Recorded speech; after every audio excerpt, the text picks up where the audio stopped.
I was married to a child molester, and let me tell you, some of the things that I did not realize about my own parenting was contributing to that secret being held.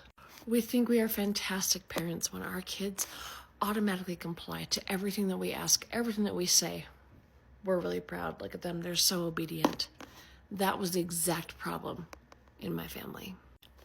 My daughter was being sexually abused by my husband, her biological father.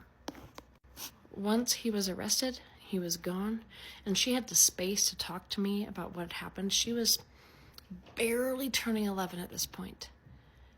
But she explained to me, Mom, I didn't know that I could say no or tell you about it or anything because Dad always said, don't you say no to me. And you always said, don't you say no to me. And I was stunned. Like, oh my God, I did say that. Proudly. And that was part of the problem. None of us ever want to think about the possibility of our partner being someone who could hurt our children. But we need to allow for the space that gives our children the permission to talk to us about anyone who might be crossing boundaries with them, who might be abusing them, because we might be surprised. I loved my husband, and I believed that he loved our children. I never in a million years would have suspected him of doing these kinds of things to our child, but he did. And I cannot help but think, would she have told me sooner?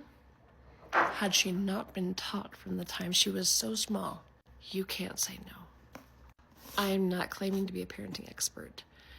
And I know that there are so many times where we need to teach our children the appropriate times to say yes and no and all of those things. I can tell you this.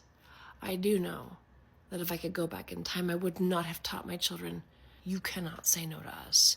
Because that resulted in one of my children not realizing that she could talk to me and say, Mom,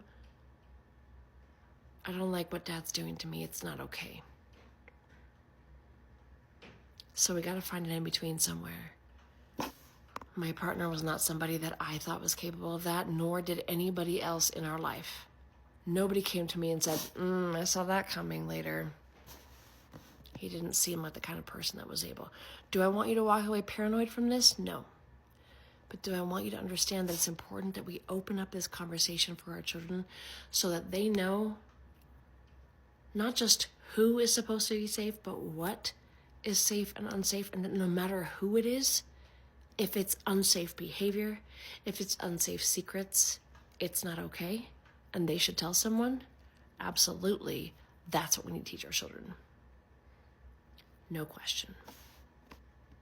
I am not proud to be able to say that I was the wife of a child molester, but I will never stop telling you the things that I have learned because of that.